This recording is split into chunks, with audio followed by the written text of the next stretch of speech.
All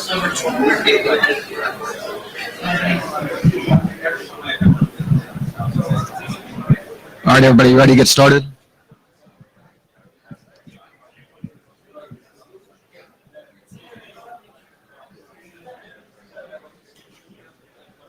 All right, everybody, welcome to Dprive.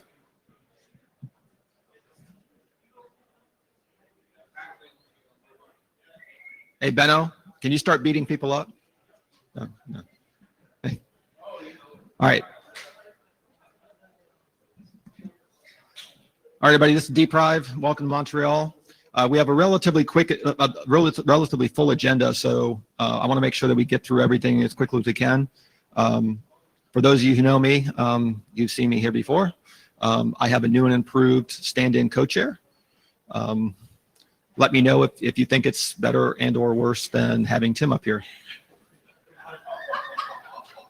That's how we find out if Tim is remote. Right. Everybody should be familiar with this by the time you've gotten to Thursday. This is the note well. Here are all the documents that you should have read at some point in time. There is no quiz, so you're on your own. If I get any closer, I think I'm going to eat it. So I will talk louder. So is that Sean? It is? Are you sure? Okay. All right. We do have at least one person who volunteered to do Jabber. So Dan York gets the grand cookie for the end of the meeting. Do I have a volunteer who will actually do some minutes for us? Thank you, Paul. Here's our agenda. We do have a slight bash to this agenda already. The using early data in DNS over TLS is going to get moved up so that the presenter can go to HTTP Viz. Anybody else have any changes that they would like to see in this before we get started? Awesome. So, a couple of quick things before we move along. Over in the DNSSD working group, there are two documents that are looking at privacy implications of their discovery mechanisms, and they've been looking for people willing and able to review them and provide feedback. So part of this is due to the fact that DNSSD is potentially winding down. So there may be a poll at some point as to whether or not we might want to adopt these documents. But in the meantime, anybody with an interest in DNS service discovery and privacy implications, please go take a look at these drafts and provide some comments to either the authors or to that mailing list. If you recall, coming out of Prague, we did an adoption call for the 7626 biz document. We have adopted that. That document is now available. The authors would really like to see some reviews and comments. The big thing here is that this is a normative reference for the BCP document, so we want to make sure this moves along as quickly as possible so we can finish up the BCP. Any comments, questions, going once, going twice? All right, so let's do the DNS over TLS and early data. Alessandro?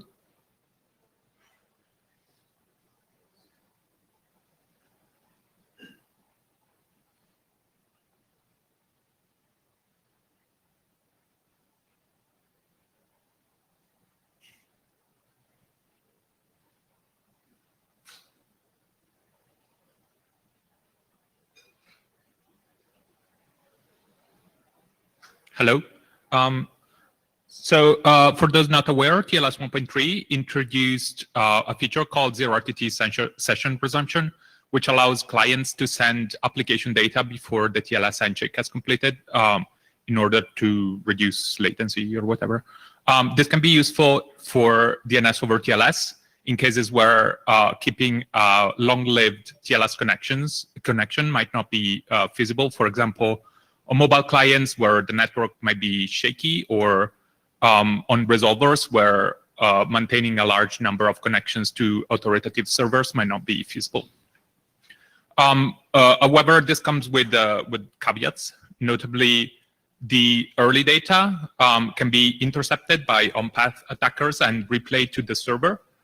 The attacker cannot directly decrypt the data but the replay might have unexpected consequences or bad consequences. So so the TLS 1.3 RFC defines some mechanisms to mitigate this replay potential, and also says that application protocols have to define a profile so that that defines like safe ways to use early data for the specific application protocols in order to actually use early data. So this is what the draft does.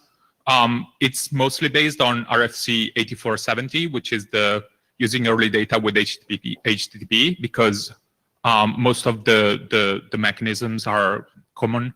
There are some DNS-specific bits, for example, defining which DNS messages are safe to or unsafe to send over early data, as well as some of the security considerations. So there was a discussion on the mailing list. There was some interest in the draft, and some suggestions were proposed. So, for example, currently the draft defines a blacklist of DNS messages that should not be sent over early data because of the replay problem. So, like DNS updates or zone transfers. It was suggested that it might be better to define a whitelist of messages that are safe to send. For example, using a YANA registry. And then the privacy considerations sections need some work. So, as I said, there seemed to be some interest on the mailing list. So I guess the question is whether the working group wants to adopt this. And that's it. Stefan Dortsmeyer, one clarification about the whitelist. You talked about allowed RR types, but it's actually opcodes, not RR types, I assume. I guess it would be RR types, I think. Because or the examples you gave were all examples of specific. No, it's update is an opcode, but AXFR is a RR type. Right. So it's. I mean, we can discuss this more and define this as a more complex mechanism if required. Hi, Carl Henderson, VeriSign. Did you look at any of the possible side channel attacks with replay? Or consider that? Right. So there's a security consideration section that describes at least one of those attacks. This was discussed more than a year ago between DKG and I don't remember who. But yeah, so there was another attack that was proposed due to caching, for example, that needs to be written up.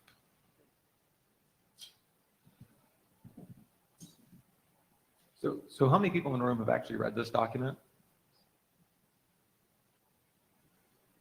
I see about 4 or 5 hands.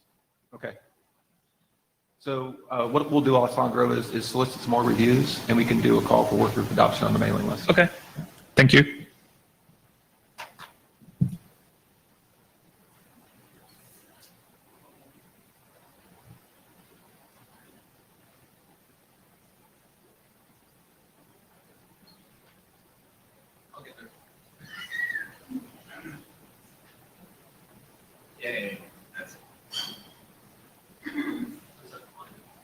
Yeah, that's right.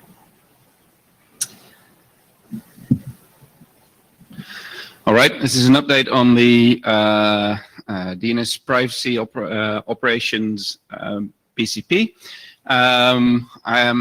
Sarah asked me to do the presentation, but I don't want to take credit for all the hard work she did improving the draft, so some appreciation for that work. Brief introduction. The end goal of today is that we want to ask whether the working group thinks that this can go to working group master core or not. Just a recap of the document goals. The goal of this document is to set operational policy and security considerations for DNS operators that operate the DNS privacy service. And it also includes the DNS privacy policy practices statement, which is a framework that operators can use to sort of describe how they run their service. And we combined these two in a document, and I'll get back to that at the end of the presentation. So in revision 3 of the document, we made a number of updates based on comments on the mailing list and some discussion that happened in the working group at the past IETFs. One of the things that we did is that we added clarification for the purpose of the DPPS, which is to basically let operators sort of demonstrate their commitment to privacy, create user choice, and also sort of have a common framework for this, so that if people compare statements from different operators, that they sort of recognize the commonalities between the two or the differences. We've added DNSSEC validation as a requirement in the document if you run a DNS privacy service, because we specifically consider the potential for misdirection through poisoning attacks a privacy problem, because you could be redirected and sort of tricked into entering sensitive data into websites that you don't trust. We added a reference to RFC 7766 for mitigations of availability threats, as we consider bad availability of a service also a privacy risk, because people might switch to different services if the service is unavailable. We looked at TLS version and Cipher suite combinations as to mitigate tracking risks. We emphasized the usefulness of sharing data for research purposes a bit more, because on the one hand, we want to sort of encourage privacy, good privacy practices in this document, but we do not want to exclude people from sharing data with researchers that might help improve the resolver service or improve privacy on that resolver service. And finally, we added a reference to Mozilla's draft policy for trusted recursive resolvers, and the content of that we leave entirely to them, but we felt that this needed to be included in the draft because it's out there now. And there were some updates to various references. So we think that we've addressed all the suggestions that were raised on the mailing list and in other discussions. We think that we're sort of ready for working group last call. And we want this to remain a living document, right? So this is not the be-all and end-all of the document. What we would like to do is do a biz in, say, 2 years' time, because especially if DOE uptake is going to happen, then we believe that changes will be required to this document, and that needs to be reflected in the future. So a biz in 2 years' time does not seem unreasonable. We are open as to your opinions on this, whether you believe this is ready to go to last call or not. We decided not to separate the policy framework from the operator guidance. That was something that was raised on the list and in discussions previously, and there was not a real consensus on whether to do one or the other.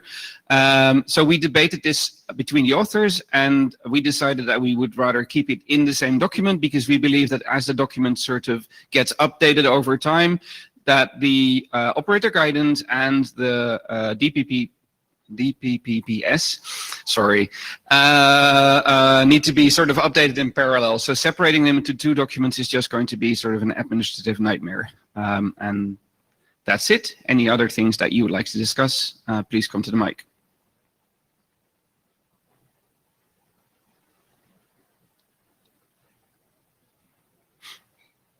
Paul.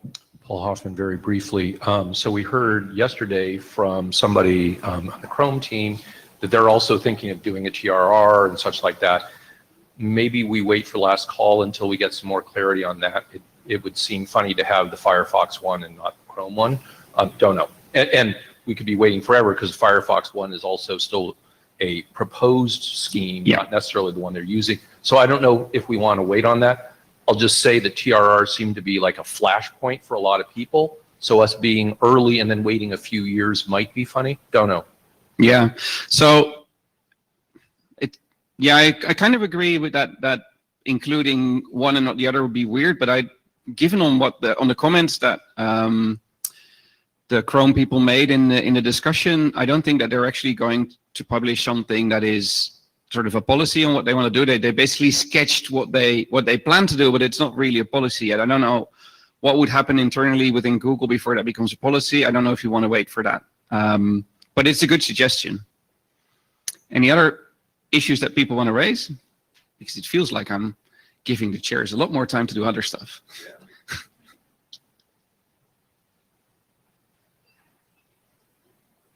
Okay. So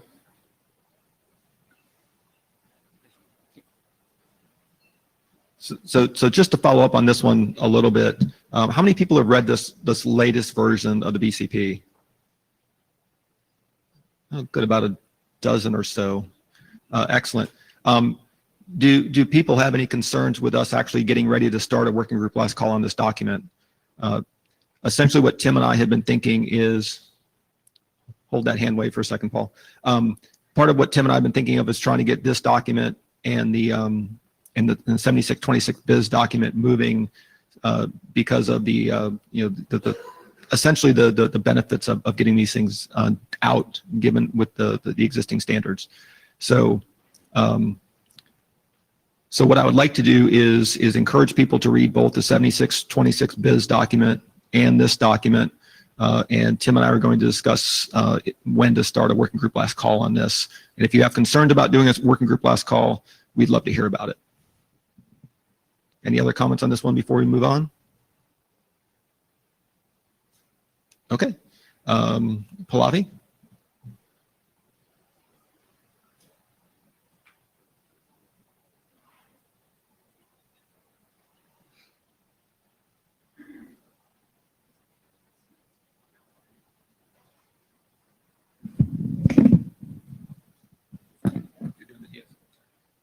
Pardon?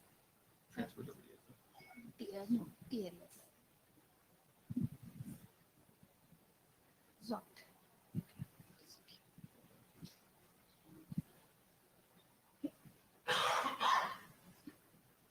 And Han is online too, right? Han is online too, right? I'm with you. Yeah. Can you hear me? Hello. So hi, I'm Pallavi RS. I'm going to talk about our internet draft related to DNS zone transfer over TLS, ZOT as we like to call it. There was a small creature also that Willem had found, ZOT. So with me, there is Han Zhang, who is my co-presenter, and he will be presenting online. So first we are going to start with Zon, not Zon, with Han, and then I will continue further. Han? Okay. Can you hear me?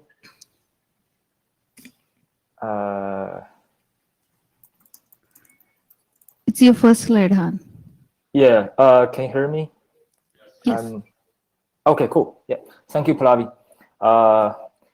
So let me give a little bit background of ZOT. So as we all know, the zone data should be considered as privacy. And a few works have been done to protect the privacy. For example, NSEC 3, NSEC 5 are used to prevent the zone enumeration, and the TSIG is used to make sure the zone transfer only goes to the authorized class. But none of this work encrypts the zone data, so which means the zone transfer is in clear text, and attackers can collect the zone data by passively monitoring the network. And that is the main motivation for us to introduce ZOT, which increases zone transfer by using DNS over TLS. Next slide, please. Yeah. And here is the timeline for ZOT draft. So early this year in March, we have introduced the first version of ZOT in IETF 104. And at the same hackathon, a secondary side AXFR over TLS was implemented in Unbound by William. After that, we updated this draft a lot. We included many details, including the detailed mechanisms for AXFR, XFR based on ZOT, and some authentications, discussions of policy and configurations. And some of them will be discussed in later slides. Next slide, please. And there are three use cases for ZOT. The first one is confidentiality, which means the ZOT will encrypt the zone transfers. And in this case, the attackers cannot collect the zone data by just passively monitoring the network. And the second one is authentication. Currently, the existing zone transfers are authorized by using TSIG. And in this draft, we discussed the possibilities of using different other options. For example, single TLS, mutual TLS, this combination of ACLs. for authentication. And this one will be discussed in a later slide. The third one is performance. So the existing IXFR's implementation must be backwards compatible. And one burden of this is some old AXFR servers do not support using a single TCP connection for multiple zone transfers. In contrast, the ZOT implementations will be required to implement the optimized transfers, which means multiple zone transfers can be done in single connection. And similarly, current usage of the TCP for IXFR is suboptimal. For example, the TCP connections are closed after a single IXFR, but with ZOT, multiple IXFR can be done in a single persistent connection. Next slide, please.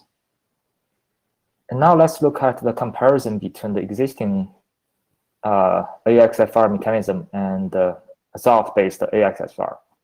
So as we can see in this slide, maybe next slide, please. We have an animation here. Yes, please. Thank you. As we can see here, the first two phases, including the notify and SOA request, will be done out of the TLS session. But the SOA request can be done in TLS or TCP session. And we do notice that the band already sometimes include the SOA request in the TCP session. So after the notify and SOA request, all the zone transfer will be done in the TLS session, and the zone transfer will be encrypted. And the TLS session will be using the port 853 or some other port that is mutually agreed by both the server and the client. So now I'm going to hand over this to Pallavi. Thank you. Thanks, sir. So now I'm going to do a comparison between IXFR, the existing mechanism of IXFR, and the way IXFR would be done using ZOT, so iZOT. So in the existing, with notifies, there is not much difference between the existing mechanism and iZOT. The notifies from primary to secondary still go over UDP, and it's kind of the same. For the SOA request and response, the draft recommends that if there is a TLS session that is existing, to reuse that TLS session just to make it more performant. But one of the main things that the draft also recommends is that the existing specifications say that IXFR should happen over UDP. And if the response sizes are too big, there is a fallback on TCP, but which of course adds one extra RTT. If the zone size is big, there is DNSX signed zones with multiple dynamic updates type of thing. So what we have seen is some of the latest versions of Bind and NST do TCP by default. But even when they do TCP by default, for every single zone IXFR transfer request and response, a new TCP connection is opened and closed for every time, despite the fact that if the zone is dynamic, the zone is DNSX signed and is doing a lot of IXFR, every time a new connection is opened and closed. So this draft recommends that two things, using the TLS session to reuse the TLS session to do multiple zone transfers, IXFR incremental zone transfers over a single TLS session, and the draft talks in details about how the secondary can kind of figure out how much longer they want to keep the TLS session open based on their transfer rate and stuff like that. And we have some numbers that we have calculated for a very high zone, a very big zone with DNSX signed and a lot of transfers. So using the reuse of TLS session is one thing that the draft recommends, but also the fact that using TLS gives encryption or protection to the zone data itself. So this is kind of this slide kind of brings out what the draft recommends. The second thing that we would like to talk about is, and that we have brought out in the latest version of the draft, is authentication mechanisms for ZOT. We evaluate the three existing authentication mechanisms like TSIG, TLS, opportunistic strict mutual, and ACL on master. And the criteria that we have used for evaluation is data authentication, channel confidentiality, and channel auth. And we are doing this comparison for primary and secondary. So because TSIG is entity to entity, gives us data protection, it works perfectly for data auth. So TSIG is very good candidate for data auth for secondary and primary. And of course, TLS provides channel confidentiality to the data that is on wire during the transport. So all the three modes of TLS, opportunistic, strict, mutual, give you channel confidentiality. But as you can see, when you look at channel auth, strict TLS provides channel auth to the secondary, because of course the secondary will do either the domain name or key pinning to figure out which is the primary. So it provides good protection, channel auth to the secondary, but it doesn't provide the same protection to the primary because primary doesn't know which client it's talking to. So in that case, mutual TLS offers the channel auth type of protection to both primary and secondary. So that is one option for channel auth. But another option that we are considering is ACL on master, which provides good, which is one of the existing mechanism, and it also provides good channel authentication to the primary because now it knows which secondary it wants to talk to.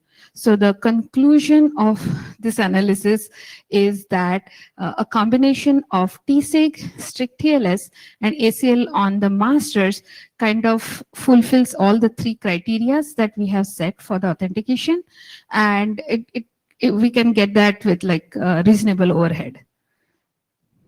So policy management for ZOT. In this draft, we have defined sort of a term called transfer group. Now, in this case, transfer group is kind of captures all of the servers that are involved in zone transfer of a zone for a particular zone, like all primaries, all secondaries. And the entire transfer group should have the same policy in terms of TSIG, TLS, whether it uses opportunistic, strict, or mutual TLS, and ACL for primary, because even if one of the server doesn't follow the same policy, it can be the weak point for any kind of attack. But the challenge that we want to flush out in the draft is how do we configure, test, and or sort of enforce and test policy implementation, because sometimes the secondaries, the primaries could be across operators, could be across different type of implementation. So that is one of the challenges that we have, and we would love to get some feedback from the working group related to this challenge. And the last slide for our presentation is just to talk about the current and future work related to ZOT. Unbound has released a version 1.9.2 with secondary side AZOT. This was the work done by Willem during the previous hackathon, and now it's released. The server side AZOT can be implemented using TLS proxy. IETF 105 hackathon, we tried to implement support for DOT and ZOT for DNS Java libraries, but that's still work in progress. So some of the open questions that we have asked in the draft, just for performance and better security, would be, should we recommend a must for SOA query to happen over an existing TLS connection? Should we say must for using TLS 1.3? And the open question is about padding to prevent like traffic analysis type of thing.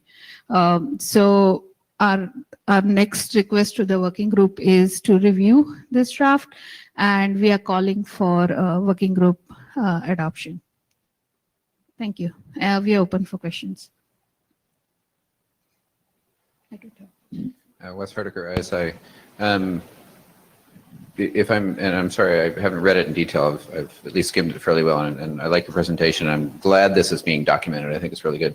My one question is, you're not adding anything new, right? Isn't it more you're describing the best way to use the existing pieces that we have, like the protocol operations, the transport mechanisms, and things like that? Yes. Fine.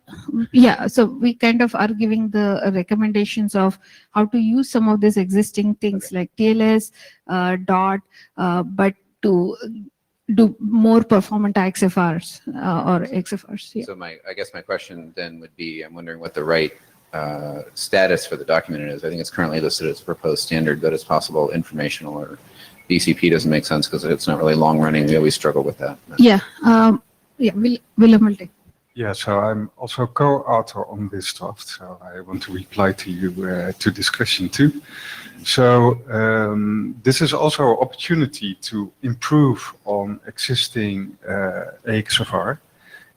So what we want to, for example, by introducing pipelining, right?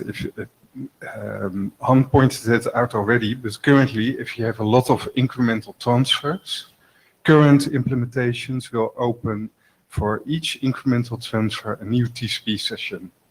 And if it's all from the same primary to the same secondary, this could be pipelined over the same channel. So it's summarizing things like this. Yeah, the optimization is certainly good. My question is that an implementation issue or a standards issue? This is also a building block for the next presentation. Yeah. Ben Kaduk. So I think with respect to should the SOA query be on the TLS connection, I think it should. In general, we don't want people to use some insecure data to determine whether or not they should do something securely. You might notice that your credit card submission form, payment forms on a website are on websites that are entirely HTTPS now. 10 years ago, maybe it was an HTTP site that would send you to HTTPS, but we realized you should just be using TLS the whole way. I don't think there's a particular compelling reason to say that you must use TLS 1.3. TLS 1.3 is great. I think people should use it, but we don't need to use this as a forcing function. There are other versions of TLS that are just fine. They provide adequate security. Padding is good, but you should have DKG tell you how to do that.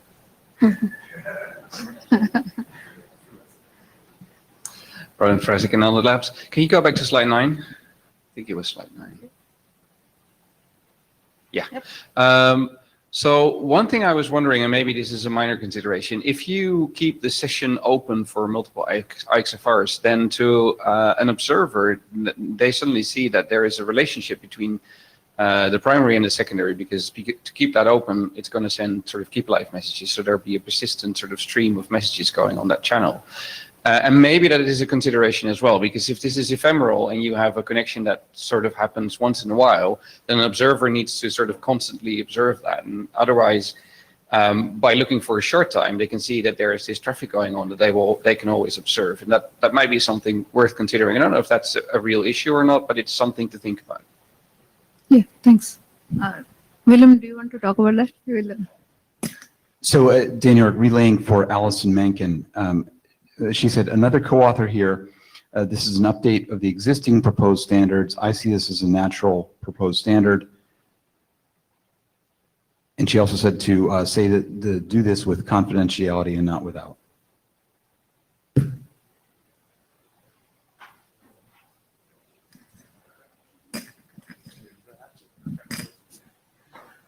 Yes, so with respect to the relationship between secondary and primary, note that the primary might also be just another ordinary DNS over TLS name server.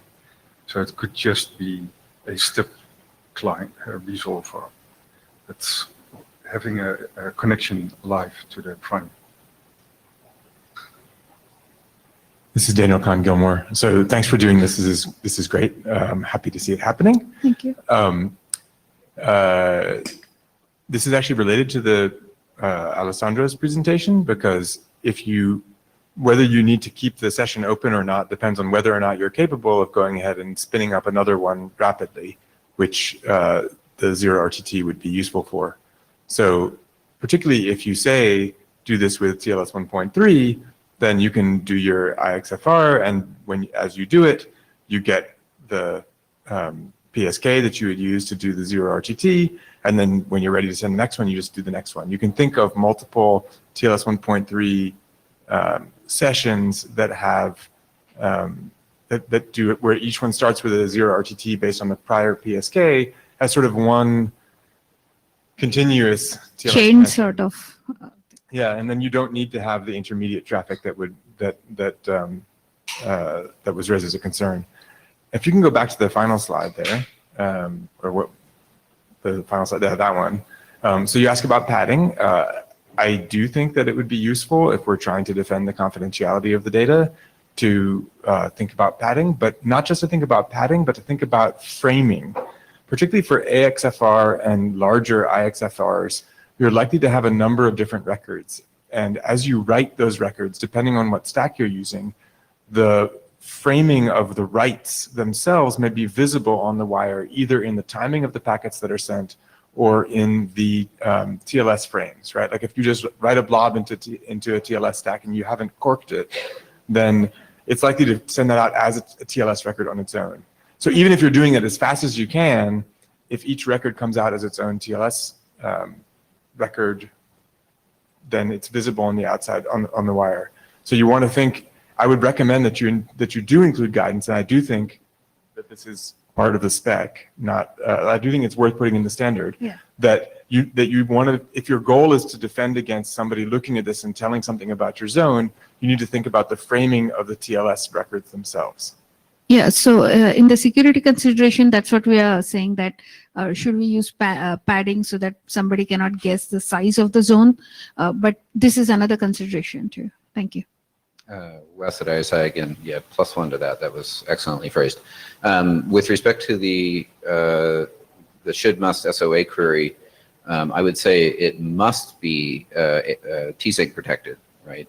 That's critical, but whether or not it should be over an encrypted TLS connection very much depends on whether the sender and receiver care that the name of the zone is being transferred. So like co.uk probably doesn't care because the authoritative servers are known, if they're transferring between each other, but they don't want the contents of the zone itself disclosed. So it depends on their security properties. Yeah, so about the SOA, the must is what we are recommending in terms of performance, like, using an existing connection open between the secondary to primary.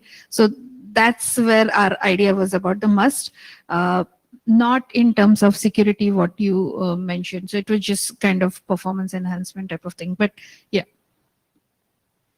Yeah, it depends on how often you're doing SOA checks. If you're doing them really, really frequently and it's only changing once in a billion years, then... Yeah. Hi, Sean Turner. I'm not implementing this, but I'm thinking this is a new protocol. Why don't you just must TLS 1.3? I understand that, Ben, you can do it with 1.2, but it's not like it's not available, right? It's already some appreciable percentage of the internet. Just go 1.3 and then you can it's an easier way to write it. You don't have to write, if you do 1.3, you do this. If you do 1.2, you do that. This is new greenfield. Just specify must 1.3 or later and be done with it. You can now tell me why. This is DKG +1 to Sean. Any more questions? All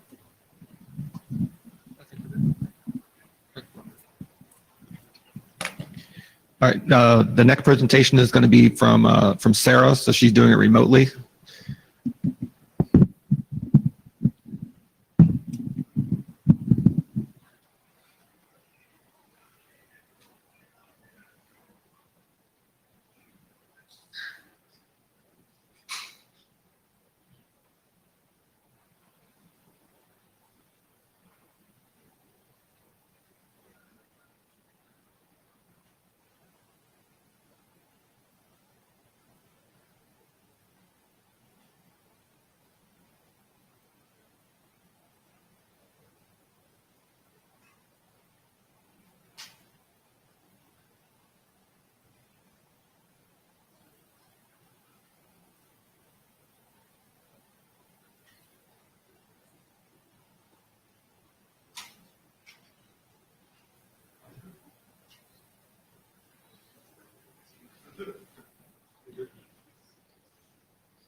So this is a follow-up to the ZOT presentation.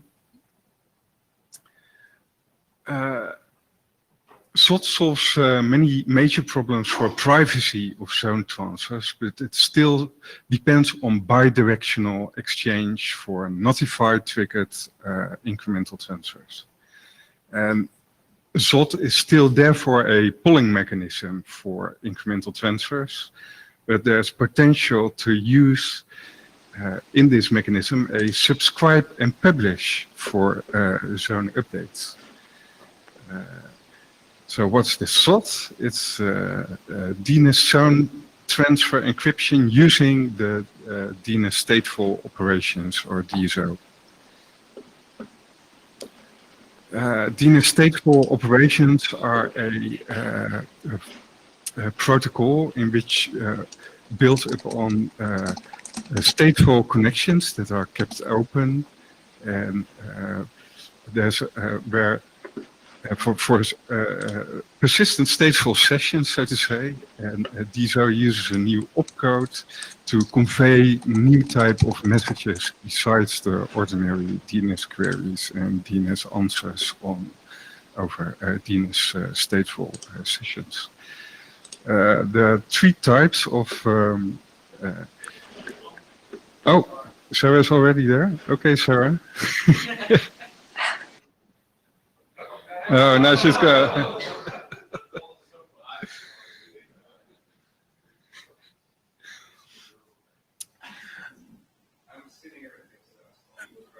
Yeah. So there are three kinds of TLVs already defined. There's the keep live that specifies messages for keeping a session alive and how long a client should keep a session open. Retry delay and encryption padding, equivalent to similar to padding for DNS, but then for TLVs. And other, there's room for more TLVs or more kind of messages for these kind of sessions. Well, so how does the keep live message work? The client sends the keep live DSO message to signal support. The server says, yes, I understand this. Hello, Sarah. Hi, can you finally hear me? I can hear you. Excellent. Do you want to carry on or shall I take over? You can take over and say next slide and I'll push the button. Okay. So I think Willem was trying to explain the basics behind how the stateful operations actually work. So first of all, a session needs to be initiated by the exchange of a keep alive message between the client and the server. After that, the normal session rules apply and normal DNS message exchange can take place. Within the session, though, you get exchange of DSO messages, and there's two key things to point out about them and how they're different to normal DNS messages. One is that there's two types. There are DSO messages which require a response, and there are also DSO unidirectional messages that do not require a response, and that's okay because we're using a reliable transport. Secondly, a key difference with DSO is that either the client or the server can initiate one of these messages. So that means you have bidirectional data exchange within the session. A last thing to mention is that a DSO message can contain more than one TLV.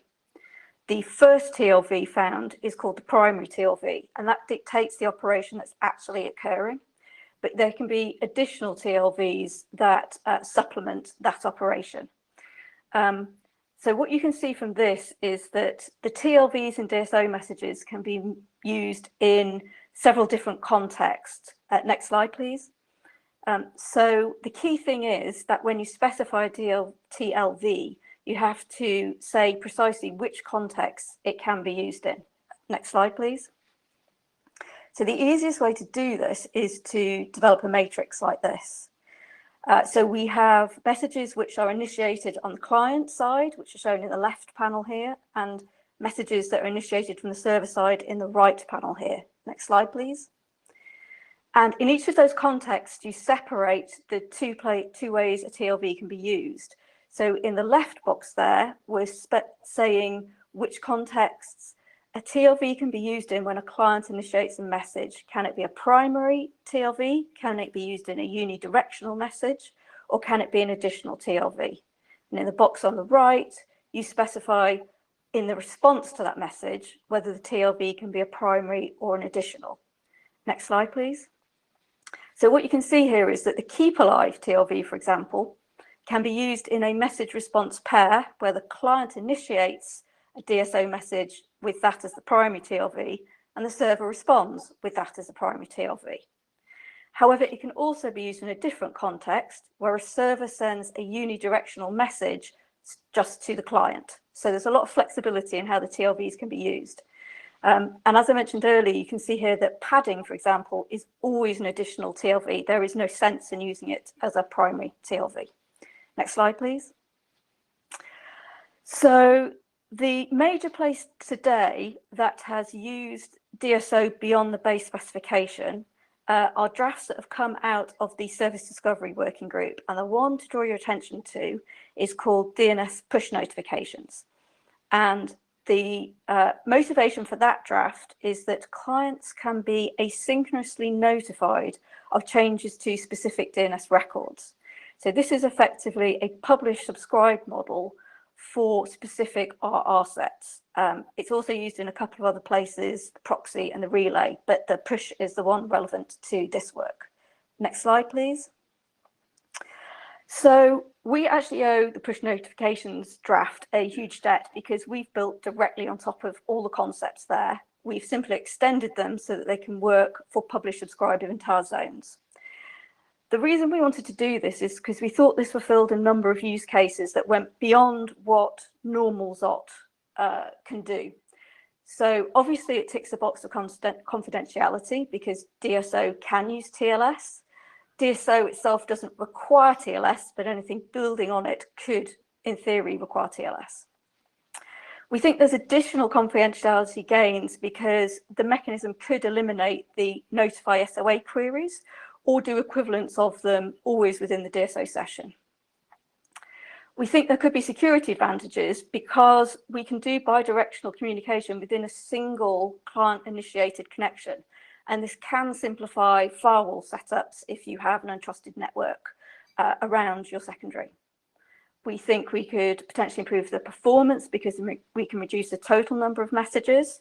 We can do better error handling because we can define new specific error codes as to why things fail. And a more general thought about this for the future is that it has the potential to be a command channel where servers could initiate commands towards clients, so primary to secondary, and I'll touch on this slightly again later. Next slide, please. So this is a diagram trying to outline the message flow, very similar to the ones you saw in the previous talk. So what we see here is a client connecting to a server and starting with a TLS handshake. Next slide, please. The first exchange is then the client sending a subscribe XFR DSO message. And the content of the TLV in that message is the zone name and the current SOA that the client holds. And if all is well, the server can reply back in the affirmative, acknowledging that the subscription is now active. Next slide, please. So what happens after that is a series of unidirectional push messages from the primary to the secondary as needed. And the idea here is that the primary will keep the state of which IXFRs it has sent, and therefore it can just sequentially send the data as needed. And the current draft proposes that the content of the TLV in these messages is equivalent to the body of an existing IXFR message. Next slide, please. And that data flow will continue until the point that the client wants to unsubscribe. And to achieve that, it sends a unidirectional message to the server. And the content of that message is actually the message ID of the original subscription. And this allows a client to unambiguously cancel an existing subscription to the server. Next slide, please. So a few more details about how this mechanism works. What you can see from that flow is that it's possible for a server to refuse a subscription, and in the draft we specify a number of error codes that could be used to convey meaningful information to the secondary in that case. Clients can obviously subscribe to multiple zones on the same connection and do the transfers in parallel. We have proposed that clients can request a full zone transfer in the original subscription by omitting the SOA. And at any time, the servers can still send a full zone transfer if they're not able to offer an incremental one, because we're reusing the existing IXFR format. Also, clients could unsubscribe and resubscribe on the same connection for the same zone. There is nothing that would prevent that happening. One note is that in the existing specification, we have not yet defined a new TLV that would need to be used for TSIG, because we would need to do that if we want to sign the subscribe XFR message and the DSO IXFR messages. A note in terms of implementation. As you can imagine, implementing this initially will be more complex than ZOT. ZOT's a much, much smaller delta on existing implementations. To my knowledge, no major open source authoritative implementations currently support DSO because it's so new. So clearly that would also have to be implemented before you could move forward with this.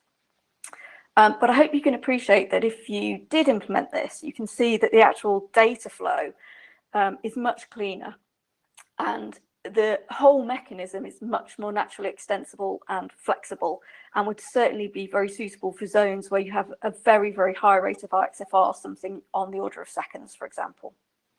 Next slide, please. So to wrap up, open questions. One of the big ones about the current specification is that due to the fact that the original motivation was confidentiality, the current spec requires TLS. However, I have had a number of use cases proposed where TCP would be sufficient. So, for example, if the zone file is already public, it might be seen as an unnecessary overhead. So there's a question there about, should we allow TCP? My inclination is to say that if we do, we should still have a must that implementation support TLS. We don't split that capability. And if we allow TCP, there is somewhat of a question as to whether this work should stay here or go to DNSOP. So we'd like feedback on that. There's a few of the more minor wrinkles in the spec to still work out. One thought is, should we actually support multiple zones in a single subscription just for efficiency? We clearly need to think about more signaling while subscriptions are active. For example, a client may want to restart the transfers at a different SOA or request an AXFR. We need to think about things like what happens if the SOA refresh timer expires while a subscription is active. In the current spec, we haven't specifically specified an equivalent AXFR message for DSO, but maybe there's a use case for that. I can certainly imagine some use cases where we may want masters to connect to clients rather than just restricting it to client to master connections. And as I mentioned earlier, there's some thoughts about the command channel. Two things that were mentioned to me were that people thought it'd be interesting if primaries could send instructions to secondaries to do things like stop serving a zone or delete a zone. And I will also say the C word here, covert, because obviously that's been talked about this week. And what you can see is that this mechanism could quite naturally lend itself to sending other data within an established DSO session. So the feedback we're looking for today is really, do people think this is working on, and where do they think that work should happen? Is the work group interested in this work? That was the last sentence.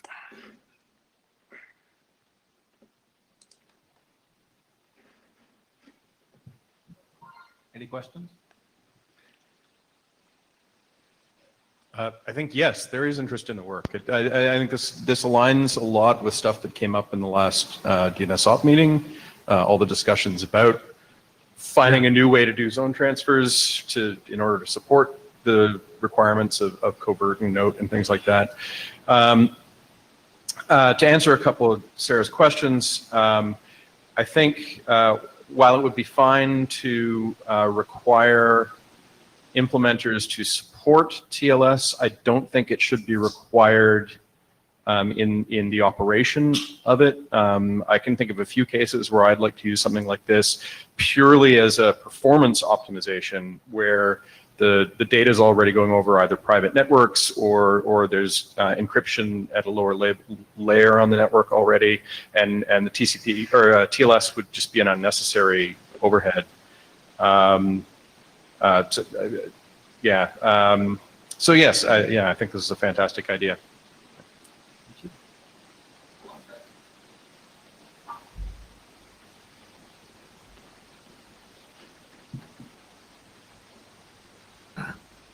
Hello, Matthijs, IEC.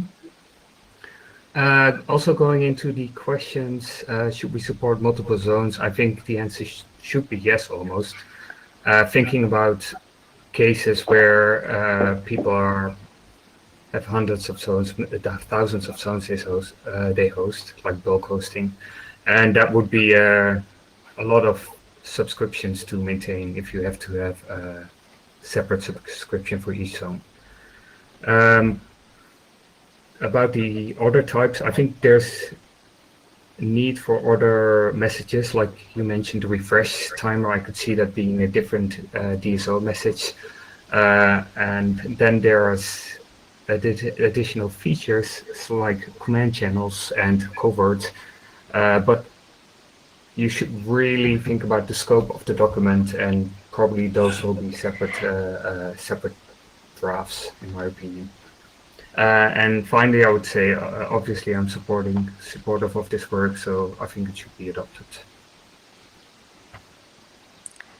Thanks, Matthijs. Yeah, and I think one of the nice things about DSO is that it is extensible, so we could choose to limit the scope of this document to purely the data transfer, and then it would be very easy to add additional TLVs that could introduce parallel data transfers at a later stage.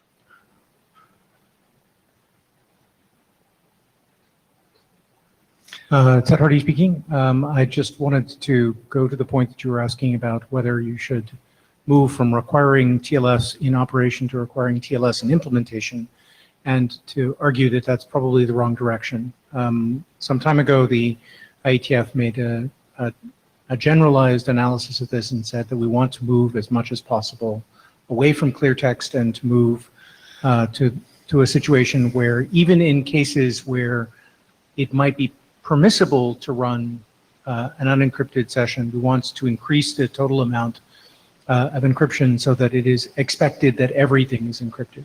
We're moving toward an encrypt at all times internet rather than an encrypt at only the use cases which required internet, because at the bare minimum that distinguishes the two cases in a way that's signaled to an observer.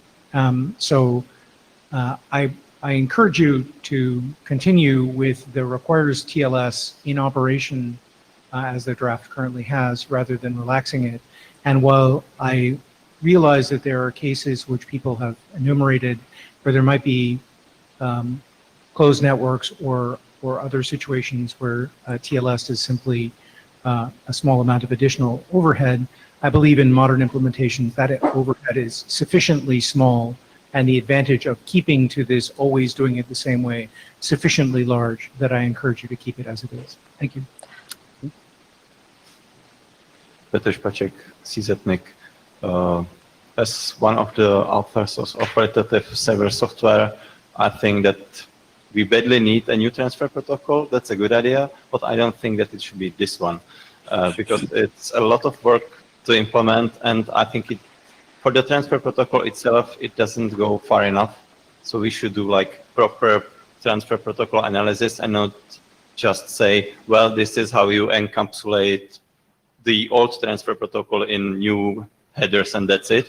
I think that we badly need to work on like more fundamental changes in the transfer protocol. So I'm not in favor of working on this and implementing it at all.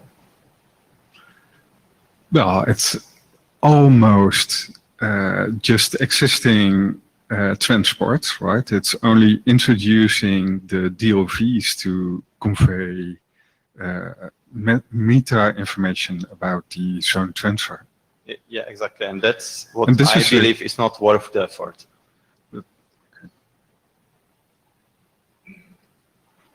Daniel Kahn-Gilmore. So +1 to what Ted Hardy said about just make it TLS, and that's the mandatory, that's how it's done.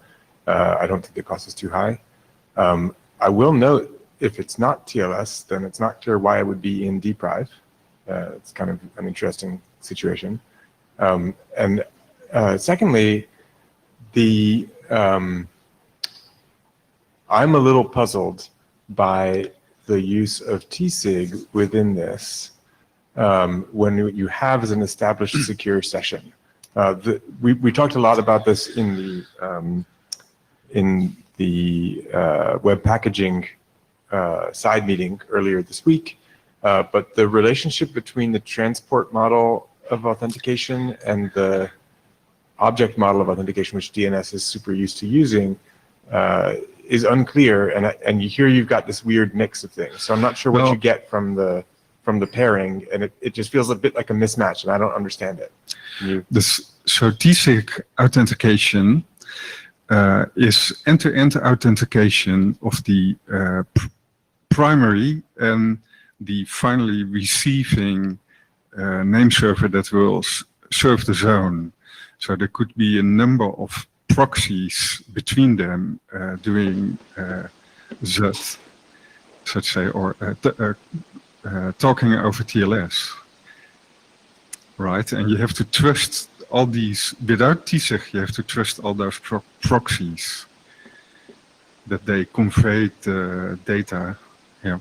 But so if there are proxies involved in this, which it hadn't really talked about, then, I mean, the thing with TSIG is that it's also replayable, right? So if I get a copy of it, I can now replay that TSIG and do it in other contexts that maybe it wasn't appropriate to do. And I don't understand TSIG well enough to be able to investigate that, but I'm just saying that to take the TLS model, which says, here is a stream, you've established the stream, the two sides of the stream have certain identities, and then say we're going to pass within that an authentication token that's not itself bound to the TLS stream, it sets off the warning flags, but I don't know the details. So I'm just highlighting that as a potential source of tension here. Yeah, it's also a cheap method for the master to authenticate the secondary,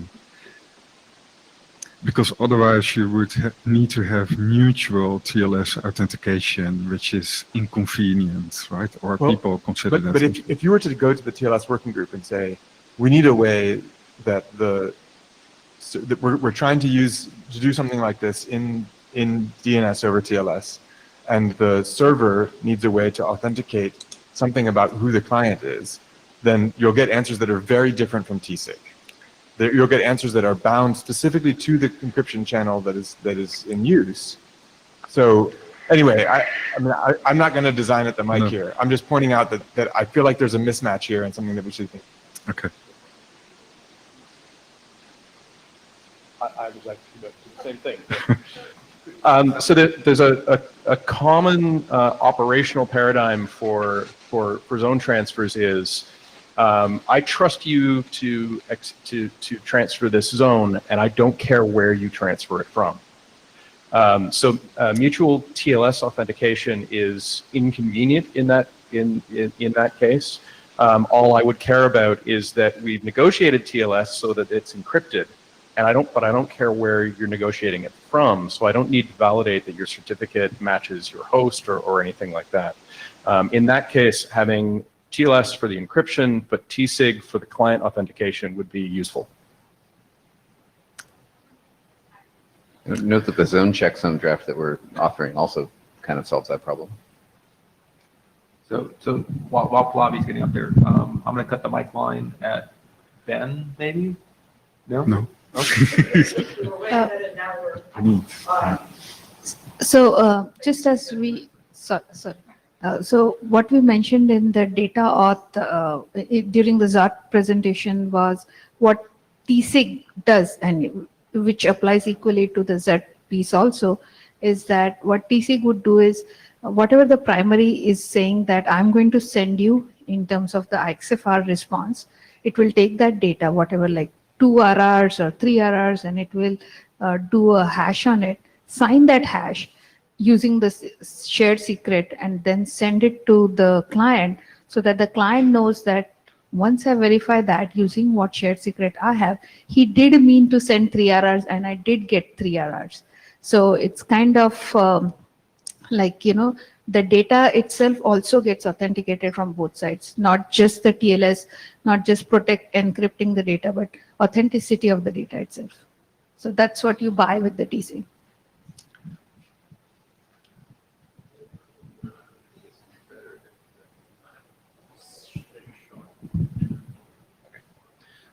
Wes Hardiker, ISI again.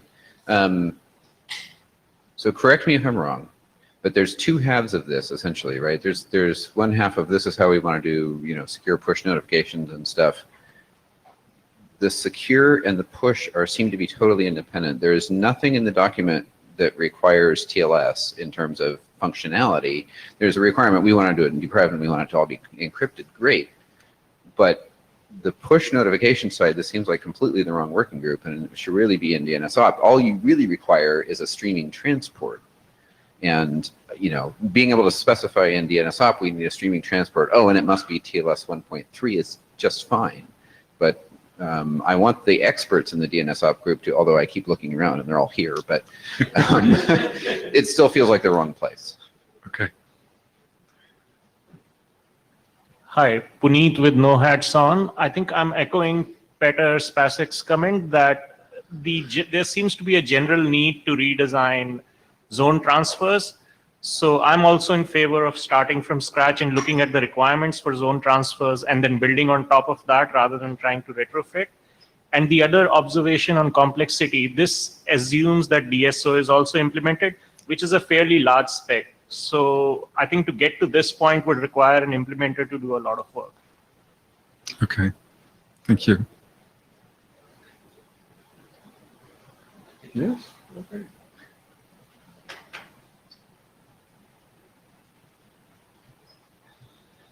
Just for my own curiosity, how many people have read this document? Okay, and how many people have read the zone transfers over TLS document? Excellent. So I'm going to chat with Tim to see how we want to proceed with these, but if you have comments or feedback, please provide them to the mailing list. Thanks. I believe Michael is now up.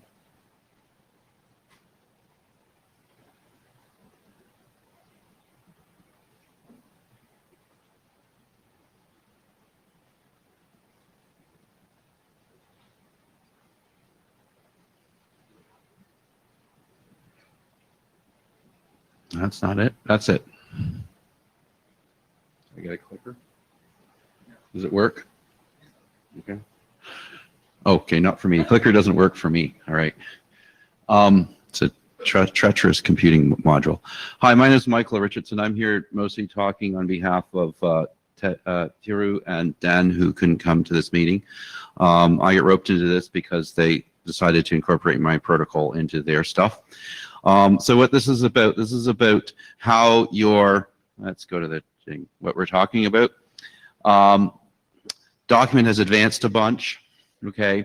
What are we talking about? We're basically talking about how to bring on, install trust anchors for DNS over TLS or DNS over HTTPS things. And the scope is you show up with a device or an IoT device at an enterprise, and you would like it to use the DNS over TLS with the local trust anchors because you would like to get local names and not remote names, because you would like to have access to whatever enterprise mandated malware defense that's DNS based.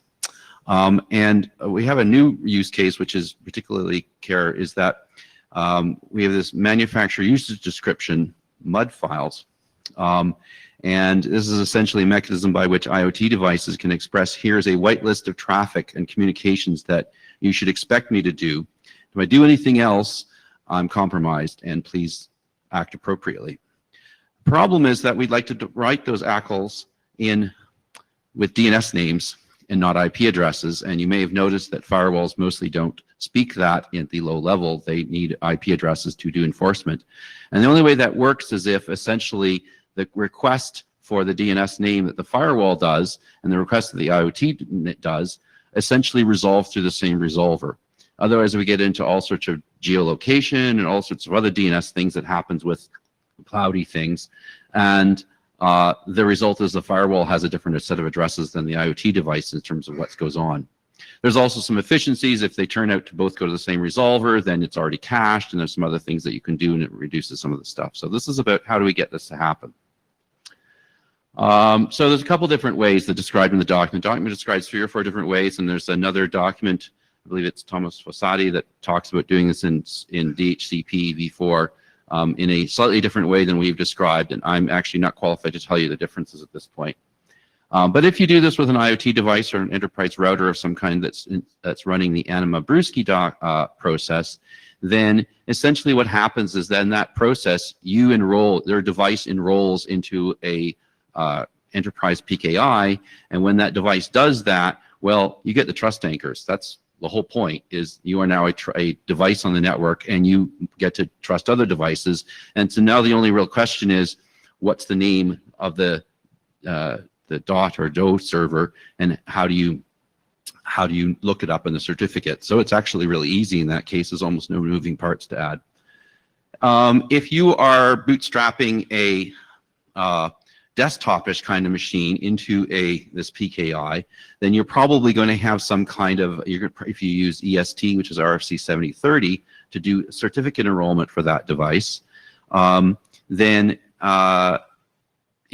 you may have a password of some kind, and you need to authenticate over that thing, and you can use PAKE or something else like this to authenticate, in which case, again, you get back trust anchors, and you have an end certificate, and you can validate the DNS. This kind of thing happens, I'm told, regularly right now, actually using CMP with, I think it's Apple devices, which are in enterprises. I have no firsthand knowledge of that. There's a discovery phase. This is the part that I'm going to say I'm least qualified to understand. So if you'd like to ask me questions, that would be funny. But essentially, you look up this domain-s, and you do a service discovery on it, and it tells you where the DNS server is, and you go and find it, and then you find it has a certificate which is signed with the appropriate name in the thing, and you had a trust anchor from before, and everything is good. And there's another document that tells you how to do that part, how to get the right URLs out. So if you're doing DO, you need a URL that you're going to add to it, and there's another document. It's not our document that says how that's happening. And I mentioned you have to do the connection, and you have to match all the things. So I jumped ahead of my slides. There we go. One of the things we would like to have is we would like to have some way of asserting what the privacy considerations of the server that you're talking to is. I recently learned, I think that Mozilla has a statement that, for instance, relates to Cloudflare and how that happens. And one of the interesting questions is, well, how can others play and get an attestation from some third party that says that the DNS server running at your enterprise is not scribbling DNS requests, out the unencrypted channel somewhere to somebody, right? And or writing them or logging down or whatever it is your policy, we would like to be able to write it down somehow and attest it to the end user so that their device can say, oh, okay, this actually is a legitimate thing, or wow, while I'm at this particular location, my Tuesday job, maybe I won't be turning on my laptop or something because I don't trust the DNS. You'll know at least. What did I do here? I broke the slide. They should be able to enable this discovery, and if they don't want to enable it and they don't want to discover the local thing, they're not going to get local names and this kind of stuff, and that's really applicable to devices that you would bring with you. For an enterprise with IoT devices that they want on board, then, well, they want to enable it. And they particularly want to enable it because otherwise they have difficulty defending the IoT devices from malware. They also have difficulty defending the internet against the IoT devices properly. Comments and questions? Anyone read the draft? Hey, a few, 4. Sean. Hi, Sean Turner. So this is a PKI thing, so you can just tell me to shut up and sit down if you want. Do you really need a new certificate extension? We thought that needed to be in there to attest to the policy. Right, because Right. there's already a certificate policies extension where you could put this kind of stuff there. But You know, you've already doesn't that put it- involve lawyers, though? This might as well. I don't know. Yeah. It says policy, right? Like, 'cause if you're putting things in a certificate, you're supposed to have a certificate policy, and you're going to specify what things would go in there, and it would be covered by the policy anyway. So it's already going to be in the policy. I'm going to say that we wrote that in because of a partial partial willful ignorance that we don't really want to go into that space. But I accept that what you're saying is that probably we need to be in that space. I think the more interesting question is, who is going to provide that attestation? Because it's caught in the enterprise, it's going to say we're trustworthy. It's got to be something that goes into the certificate that says this key that you've just found in this enterprise has something, and we've reviewed their policy, blah, blah, blah. They've posted it here or whatever. Okay. I don't know who that entity is. And I think maybe the form of that thing would be determined by that entity more than us. Fair enough. Okay. Yeah. Do you know of such an entity that might help us that way? I'll think about it. Okay. Any other questions? I don't know that we're interested in being adopted at this point. I think this is still too nebulous to know even if it fits in this working group, but thank you.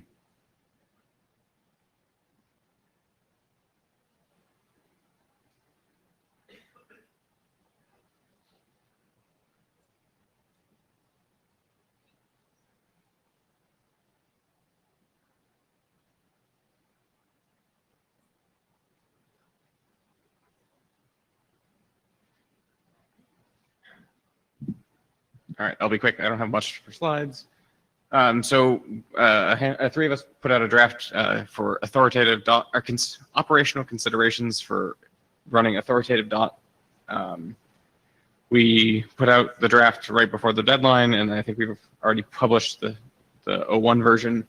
And then one of the main comments that came out of it is we're not trying to discuss the merits of running dot to the authority. We're trying to discuss some of the considerations that anyone who may run dot on an authoritative server might want to think about, or we as a group may want to try and look into before it starts getting wide deployment around the world.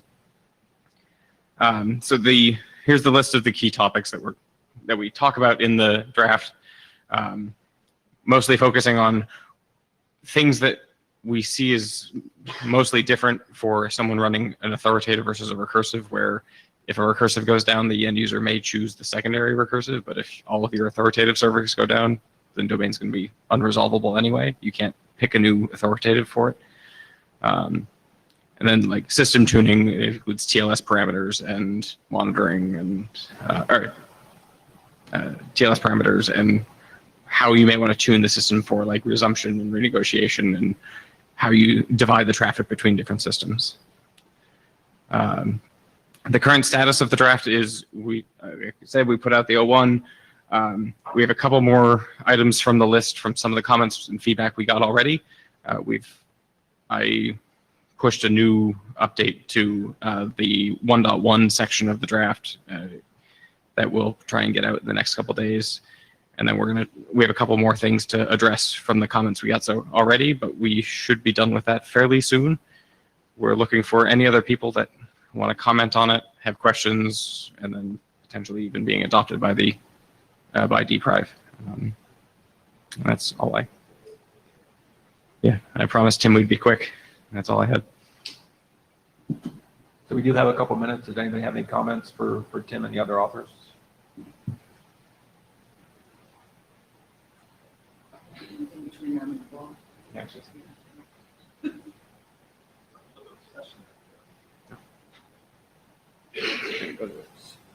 So I saw, I'm not sure if I remember correctly, but there was a mention in the draft to run the TLS on a different port. Can you clarify why? About which on a different port? Running the TLS endpoint on a different port on the server side than the unencrypted server. So by running on an 853 rather than 53? Okay, I take that back. I'm confused. Sorry.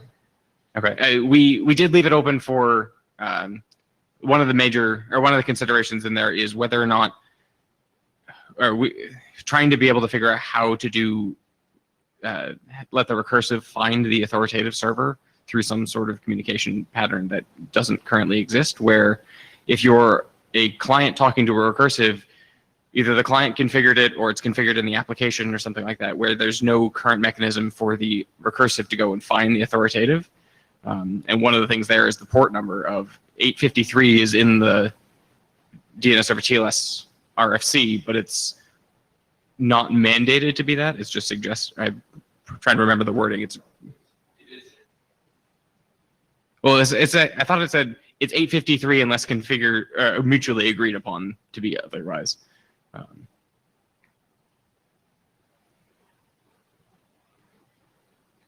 Yeah, Carl Henderson, this is VeriSign, from VeriSign. So one of the considerations that went into that as well is maybe downgrade attack prevention as well. So that's another reason why we were considering being able to configure a different port.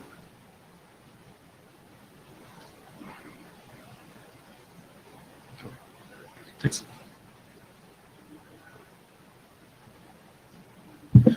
So we do have a couple of minutes left. If anybody has any topics they want to bring up or questions. I'm certainly not going to stand between you guys and wherever you want to be. So thanks, everybody. Read the documents that need to be reviewed, and we will see you next time. Thank you very much.